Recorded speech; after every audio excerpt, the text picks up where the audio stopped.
Guys, nagsabaw ako ng pusit. So ito lang yung hinalo ko guys, nagpapakulo ako ng tubig. Tanglad lang, wala na akong linalin na sibuyas, kamatis, tsaka luya. Tanglad lang siya para simpleng luto lang. So antayin ko lang muna yan na kumulo.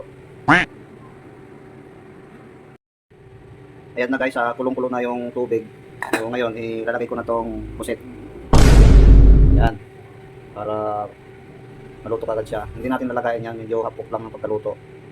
Para medyo matamis-tamis yung lasa ng pusit.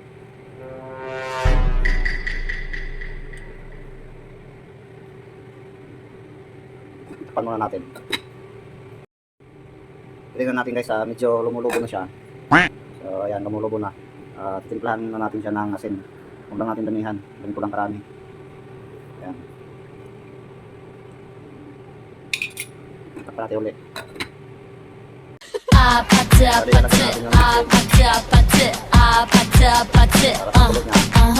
Ito na lahat.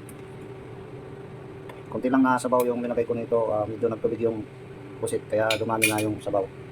Kaya natin na kumulo. Yan na guys, kumulo na siya. Papatayin na natin. Luto na siya. Tingnan natin yung sabaw kung tama lang yung timpla.